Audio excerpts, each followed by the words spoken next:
welcome to today's video where I'm covering news and notes from the past week in the League of Legends community as it pertains to four major regions. I was hoping that there would be more things to go over. Like last week, I had a full board of things that happened in regards to Sandbox swapping out bot laners, Red Force swapping out coaches, a few things in the LPL, and, taking notes on things that were happening and informing people that, might not be on top of what are happening in the major regions. But this week, not a lot happened.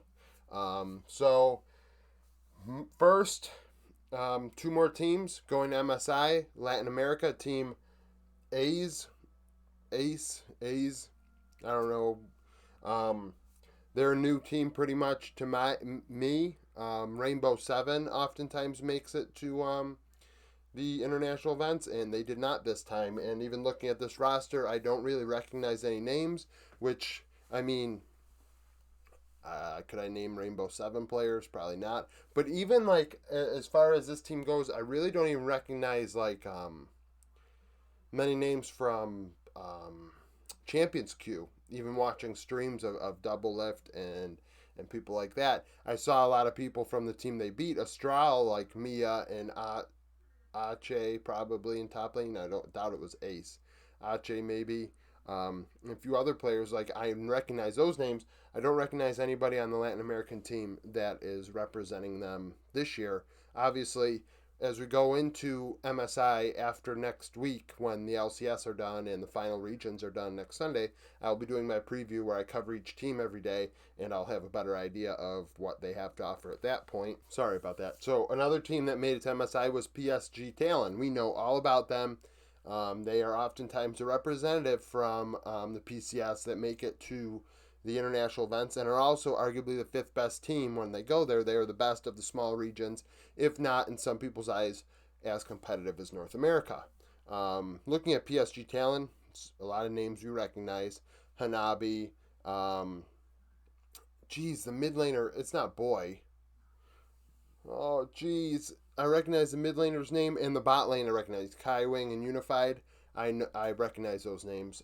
Kai Wing has been a top support in the PTS for a long time, so seeing him is not a surprise. Same thing with Hanabi. They have a really, really good team, and I don't expect them to roll over when it comes to MSI. They might steal some wins off of good teams and surprise some people. Another thing to note, as this video is not going to be that long, I'm kind of even cheating a little bit, so I will have to talk about EU Masters, I guess, when the time comes. Team Liquid Academy beat 100 Thieves Academy for Spring Proving Grounds. Team Liquid Academy's roster, we know most of the players due to Team Liquid's visa problems earlier in the split. Bradley in top, Armeo, Harry, Yeon, and Isla. We know a lot about Isla. Isla's been playing for Core quite a few times this split. Solid support. Looks like somebody that, should be getting a shot. Bradley, I don't really have an opinion on. I feel like top lane is really shallow in the LCS, so could he find a team? Probably, but will he be better than, Jenkins and Kumo and Fake God and people like that? I don't really think so.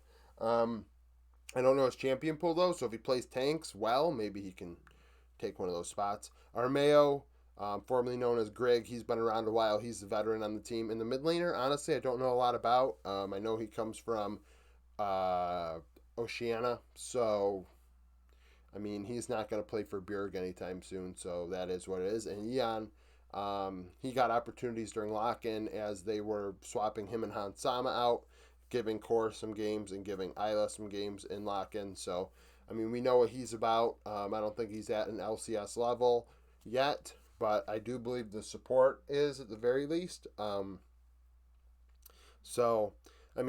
Liquid winning that is good. That's solid for them, especially after CLG did so well during regular season. They were not there at the end. Nowhere's close. We'll see how summer goes for the Proving Grounds, if it is summer, spring and summer, I imagine. We'll see what happens. This video wasn't nearly as long as I would have liked it to be. There's not as, like I said, not a lot really to go over. Comment down below if you have opinions on your own. If you know anything about the Latin American team, comment down below. If you have any takes on how you think the PCS might do at MSI, like I said, I will be doing videos on each individual team leading up to MSI so I can get a better idea of what they have to offer going into the tournament. And like and subscribe if you enjoy this sort of content. By the way, tomorrow I will be probably doing my third. I imagine I'm only going to do 3 videos of the 2022 Asia Games coverage. I don't know if I'm going to do the 4th team because I think the 4th team last time around was Indonesia, and I don't really know how many Indonesian players there are. I mean, I'll look into it. But I know tomorrow I'm going to do an Asia Games 2022 Chinese Taipei roster and try and figure out what it might look like. If you missed my China and South Korea videos, they're on my channel from last week. Thank you for watching this video, and I hope you come back for more content.